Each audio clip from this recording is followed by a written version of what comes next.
Hola chicos, bienvenidos a un nuevo video de Spidey Médico. El día de hoy vamos a tratar el tema de la anatomía de pericardio fibroso y seroso. No olviden darle like, suscribirse y escribir en la caja de comentarios qué temas quieren que tratemos o hablemos en los próximos videos. Sin nada más que decir, comencemos. Bien, empezaremos describiendo que el pericardio es aquel saco o membrana que cubre al corazón en todas sus partes o en todas sus caras, que lo mantiene fijo y además que lo lubrica. Vamos a decir que el pericardio va a estar constituido por lo que es un pericardio fibroso y un pericardio seroso. El pericardio fibroso, en su parte externa, es aquel que se manifiesta de color blanquecino, como podemos observar en esta imagen, y el pericardio seroso se describe como la parte del pericardio que posee dos hojas, una hoja parietal y una hoja visceral. La hoja parietal prácticamente se describe como aquella parte del pericardio que mira hacia el exterior o hacia el mediastino, y la hoja visceral es la que está íntimamente unido a las paredes del corazón y sus diferentes estructuras. Pues bien, también vamos a describir que el pericardio, entre lo que corresponde la hoja parietal y la hoja visceral del pericardio seroso, va a haber un espacio o una cavidad que se llama cavidad pericárdica. Esta cavidad pericárdica aloja o permite el paso del líquido pericárdico, que fisiológicamente corresponde o existe de 15 a 30 mililitros de líquido pericárdico, que su función va a ser el de permitir la sístole y diástole del corazón, es decir, su contracción y relajación. Entonces, sabiendo esto, podemos describir en esta imagen de aquí que observamos el pericardio, y si cogemos este fragmento y le hacemos un zoom que se muestra en esta imagen, podemos observar aquellas características que ya les he descrito. Primero, esta parte de aquí blanquecina hacia el exterior corresponde al pericardio fibroso, como lo señala la imagen. Ya si nos vamos más hacia adentro, vamos a observar lo que corresponde al pericardio seroso, específicamente en su hoja parietal, y más hacia adentro su pericardio seroso, pero su hoja visceral. Por eso yo les había dicho que prácticamente la hoja parietal del pericardio seroso mira hacia el exterior o hacia el mediastino, y la hoja visceral está íntimamente unida hacia el corazón.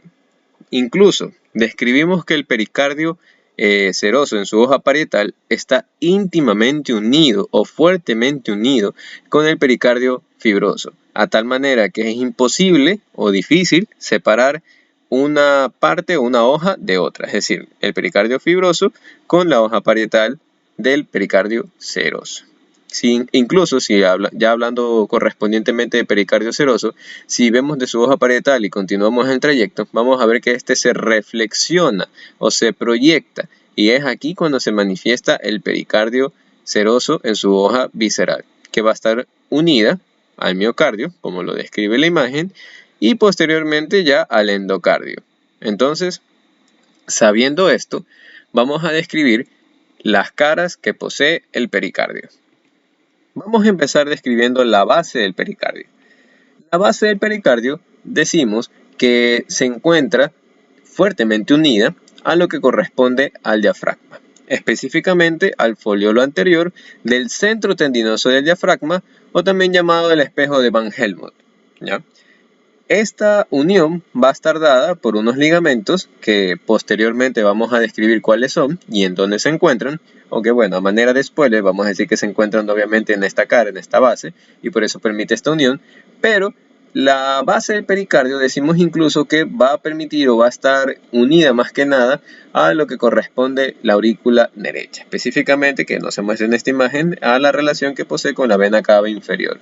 Sin embargo, si nos vamos más hacia posterior, como lo vemos en esta imagen, vamos a describir que en la zona de adherencia entre lo que corresponde la base del corazón y el centro tendinoso del diafragma, hay un pequeño espacio que no va a estar unido o que va a estar libre.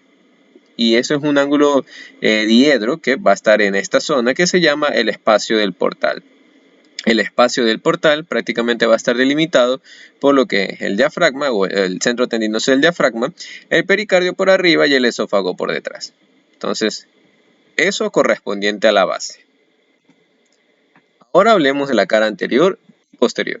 La cara anterior del pericardio hacia arriba va a relacionarse con lo que es el timo y también va a relacionarse con lo que son los pulmones. En esta imagen podemos observar que los pulmones prácticamente se encuentran recogidos. Sin embargo, si nosotros lo observamos en su posición normal, una cierta parte o gran parte de los pulmones va a cubrir la cara anterior del pericardio. Entonces decimos que hacia arriba se encuentra relacionado con el timo y hacia anterior con cierta parte o la cara mediastínica de lo que corresponde a los pulmones e incluso con el esternón, solo que obviamente en esta imagen esta ha sido retirada, el esternón. Ahora, vamos a hablar de la cara posterior. La cara posterior, como podemos observar en esta imagen que nos ayuda bastante, va a corresponder o va a relacionarse con todos los elementos del mediastino posterior. Recordemos que existe un mediastino superior y un mediastino inferior. El mediastino inferior se separa en un mediastino anterior, en un mediastino medio, que es en donde se encuentra el corazón, y un mediastino posterior. Entonces, como dije, el pericardio va a relacionarse en su cara posterior con aquellos elementos que se encuentran en esta parte del mediastino, es decir, en su parte posterior. ¿Cuáles van a ser? Va a ser en cierta parte el arco de la arteria aorta, la aorta descendente, ya incluso aorta torácica, con la vena ácigo, si estamos hablando del lado derecho, la vena hemiácigo, ya hablando del lado izquierdo, con lo que son, por ejemplo, el bronquio principal, tanto derecho como izquierdo, dependiendo de qué lado estamos viendo este segmento o cara posterior, y todo eso correspondiente a lo que es la cara posterior del pericardio. Repito, va a estar relacionado con lo que es la aorta torácica, con lo que son las venas ácigos y hemiácigos, con lo que corresponde al bronquio principal derecho e izquierdo, y ciertos segmentos ganglionares linfáticos que posteriormente los vamos a ir hablando. Ahora, vamos a hablar acerca de las caras derecha e izquierda. La cara derecha e izquierda no corresponde nada más que va a estar relacionado ambas caras con lo que es el hilio pulmonar. Si estamos hablando de la cara derecha del pericardio, pues con el hilio pulmonar derecho. Y si es la cara izquierda, pues con el hilio pulmonar izquierdo del pericardio. Sin embargo, también la cara derecha del del pericardio va a relacionarse o encontrarse en íntima relación con lo que corresponde a la vena cava superior como inferior. Eso del lado derecho. Del lado izquierdo con la llegada de las venas pulmonares que corresponden a este lado. Aquí podemos observar además, en esta imagen de aquí que es sacada de la target, que también van a relacionarse con lo que corresponde al nervio frénico, tanto del lado derecho como del lado izquierdo. Ahora hablemos de su vértice. El vértice va a corresponder como aquella parte que se proyecta superior a lo que corresponde al corazón y va a relacionarse con la emergencia y la llegada de los grandes vasos, es decir, con lo que corresponde al tronco de la arteria pulmonar, a la arteria aorta y a la vena cava superior. Vamos a decir que su punto más alto va a encontrarse en lo que corresponde a la cara anterior de lo que es la arteria aorta, más o menos unos 2 centímetros antes del origen del tronco brachiocefálico. Y prácticamente va a corresponder, si estamos hablando ya de los límites de este vértice o de dónde a dónde es que se dirige, vamos a decir que lo podemos observar mejor en esta imagen, que empieza de lo que es el borde lateral derecho de la vena cava superior, luego este cruza o se vuelve oblicuo ligeramente y cruza la cara anterior de la vena cava superior, llega a lo que es el borde lateral derecho de la arteria aorta, llega a la cara anterior del arco aórtico, luego este desciende por la cara o el borde lateral izquierdo de la arteria aorta hasta llegar más o menos al ángulo de bifurcación de lo que corresponde el tronco pulmonar o el tronco de la arteria pulmonar, pues no. Este pasa ya por su cara anterior para finalizar ya yéndose más hacia lateral e izquierdo por el lado de esta cara o de esta arteria. Entonces, eso correspondiente al vértice. Y como dije, su punto más alto, a manera de asta, va a corresponder a la cara anterior del prácticamente el comienzo del arco aórtico, unos 2 centímetros antes más o menos del origen del tronco brachiocefálico. Ahora vamos a hablar del pericardio seroso. Como yo les había mencionado, el pericardio seroso, más específicamente como les mencionaba que la hoja parietal está íntimamente unida al pericardio fibroso, ya cuando nos vamos a la hoja visceral como tal, este va a tener ciertas reflexiones o proyecciones, a las cuales vamos a escribir como reflexión del pericardio seroso. Esta reflexión del pericardio seroso va a proyectarse más que nada sobre los grandes vasos, que prácticamente es lo que ya anteriormente les he descrito, solo que algunos autores lo separan prácticamente o lo describen como una reflexión a nivel de los vasos arteriales y otro de los vasos venosos, pero igual los vamos a describir a continuación. Entonces diremos que a nivel de las arterias, ¿no? Este va a comenzar, como mencioné, en su punto más alto, en lo que es la cara anterior del arco aórtico de la arteria aorta, ¿no? Unos 2 centímetros antes del comienzo del tronco brachiocefálico. Luego este va a descender por su borde lateral izquierdo, va a dirigirse a la cara anterior o encima de lo que es el ángulo de bifurcación del tronco pulmonar. Luego esta desciende por el borde lateral izquierdo hasta llegar ya al borde lateral izquierdo de la vena pulmonar superior izquierda. Eso correspondiente del lado izquierdo, o ya también hablando de lo que solamente correspondía a los grandes vasos arteriales. Pero ya si nos vamos por los vasos venosos, del lado derecho más que nada, vamos a describir que este va a dirigirse a lo que es la cara anterior de la vena cava superior, luego va a descender por su borde lateral derecho, va a continuar su trayecto descendente hasta llegar a lo que es el borde superior y también el borde anterior de la vena pulmonar superior derecha. Esto correspondiente a la reflexión del pericardio seroso. Entonces recordemos que hemos visto características generales de lo que corresponde al pericardio, hemos hablado de algunas caras del pericardio fibroso y ahorita he descrito la reflexión del pericardio seroso. Ahora bien, nos toca hablar de lo que corresponde a los recesos y a los senos que corresponde a este pericardio. Recordemos que prácticamente estos senos van a ser espacios que existen en esta porción intrapericárdica. Y como tal, tendremos los siguientes recesos o diferentes senos espacios, que como tal van a corresponder primero. El receso preaórtico. El receso preaórtico no es nada más ni nada menos que una proyección o reflexión del pericardio que va a encontrarse entre lo que es la cara anterior del arco aórtico y lo que es el borde izquierdo, ¿no? El borde izquierdo de lo que corresponde al tronco de la arteria pulmonar. Ya, más o menos a esta zona vendría a ser. Y el fondo de saco de Haller. El fondo de saco de Haller, o también llamado el seno oblicuo del pericardio, va a encontrarse más que nada en la cara posterior del corazón. Va a encontrarse específicamente en la cara posterior de la aurícula izquierda. Lo escribimos a manera de una verdadera bolsa prácticamente, que va a corresponder a esta zona de acá. Y como dije, va a encontrarse en la parte posterior de la aurícula izquierda, relacionado incluso con la llegada de las 4 venas pulmonares, 2 del lado derecho, 2 del lado izquierdo. Ahora hablemos de los siguientes recesos y de los senos. Tenemos al seno retrocava de Allison, que este seno retrocava de Allison va a relacionarse o a encontrarse entre lo que es el borde inferior de la vena cava superior y el borde superior de la vena pulmonar superior derecha. Va a encontrarse en esta zona de aquí. Y ahora vamos a encontrar a lo que es el seno transverso del pericardio, o también llamado seno transverso de Theile. Este como tal va a corresponder o a mostrarnos lo que corresponde a un orificio izquierdo, un seno transverso propiamente dicho y un orificio derecho. Cada una de estas estructuras o límites que yo les he mencionado va a estar relacionado en diferentes partes o en diferentes maneras con el corazón y con la emergencia de los grandes vasos. ¿Cómo van a ser estos límites? Pues bien, si estamos hablando del orificio izquierdo, que vendría a ser el orificio de entrada, vamos a decir que va a relacionarse entre lo que es el borde lateral izquierdo del tronco pulmonar y lo que es la cara anterior, lo que es el borde lateral izquierdo del tronco pulmonar y la cara interna, que vendría a estar esta parte de aquí, de lo que es la orejuela izquierda. ¿Ya? Obviamente esta parte de la mano cubre la orejuela izquierda, pero no hace falta describir que en esta sección es lo que se encuentra dicha estructura, es decir, la orejuela izquierda. Entonces repito, el orificio izquierdo va a comprender entre lo que es el borde lateral izquierdo del tronco pulmonar y la cara interna o el borde interno de la orejuela izquierda. Eso correspondiente al orificio izquierdo.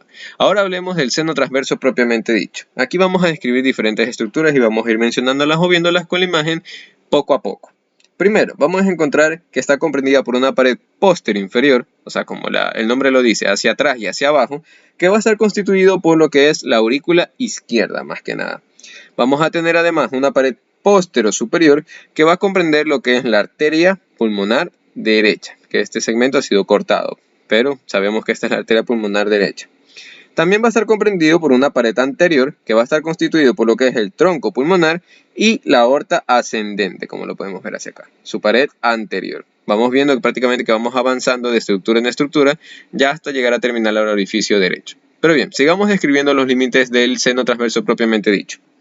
Repito, está constituido por una pared anterior que constituye lo que es el tronco de la arteria pulmonar y la aorta ascendente. Tenemos una pared superior que va a estar constituido también por lo que es el tronco de la arteria pulmonar y el arco aórtico. Y por último tenemos lo que es una pared derecha, que esta pared derecha va a estar constituido por lo que es la parte de la aurícula izquierda ya en su borde derecho y lo que es la arteria pulmonar derecha, que no se observa en esta imagen, pero sabemos que llega en esta zona, ¿no? Entonces, eso correspondiente a los límites del seno transverso propiamente dicho. Ahora, su orificio derecho, o ya también su orificio de salida, va a corresponder nada más ni nada menos que el borde izquierdo de lo que es la vena cava superior, o sea, aquí su borde izquierdo, y el borde derecho, o el borde lateral derecho, de lo que es la aorta ascendente. ¿Ya? Entonces va a encontrarse en este espacio específicamente, que existe entre la vena cava superior y la aorta ascendente. Eso constituye el seno transverso de Theile. Ahora hablemos de los medios de fijación del pericardio. Aquí vamos a tener los siguientes medios. Como tal, primero, yo les había mencionado que la base se encuentra en íntima relación con lo que es el centro tendinoso espejo de Van Helmont del diafragma. Y va a estar unido ¿por qué? O esta zona de adherencia va a estar dado ¿por qué?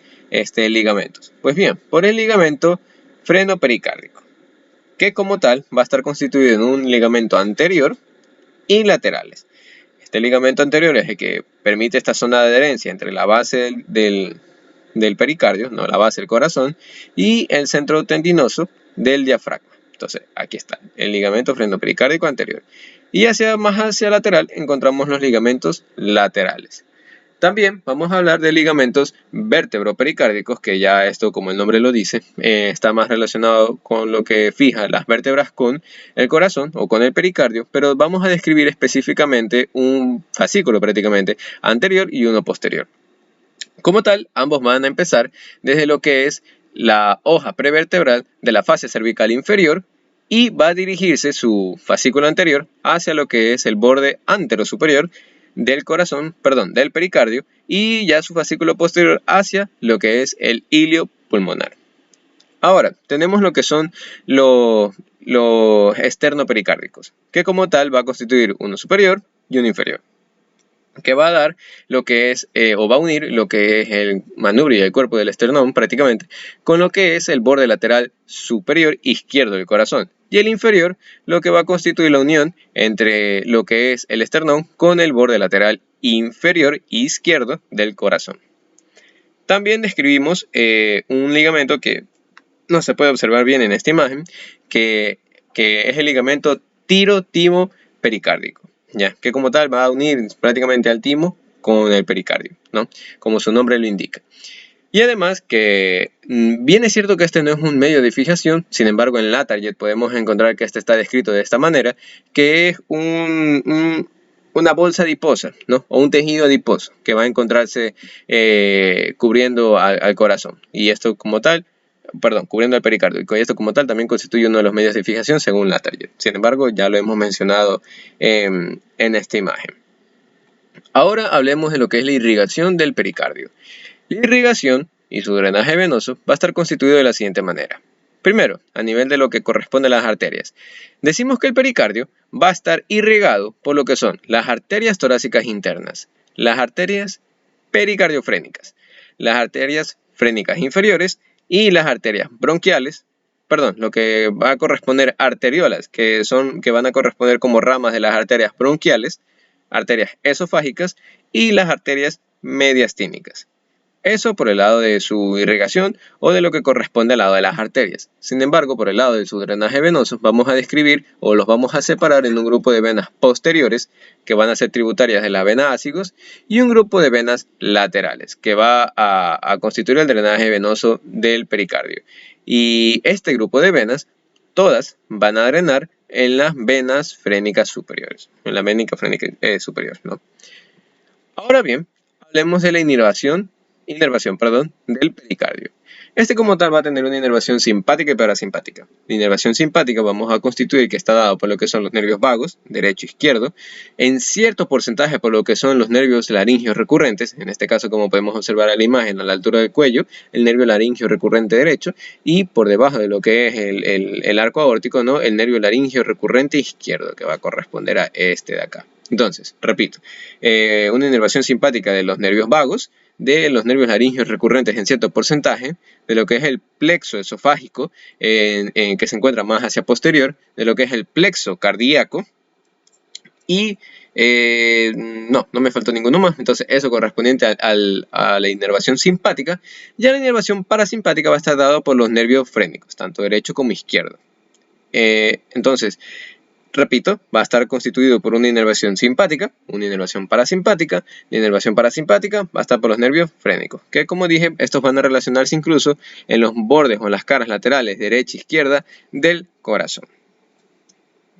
Bien, esto ha sido todo por el video de hoy. No olviden darle like, suscribirse y escribir en la caja de comentarios qué les ha parecido el video y qué temas quieren que hablemos en los próximos videos.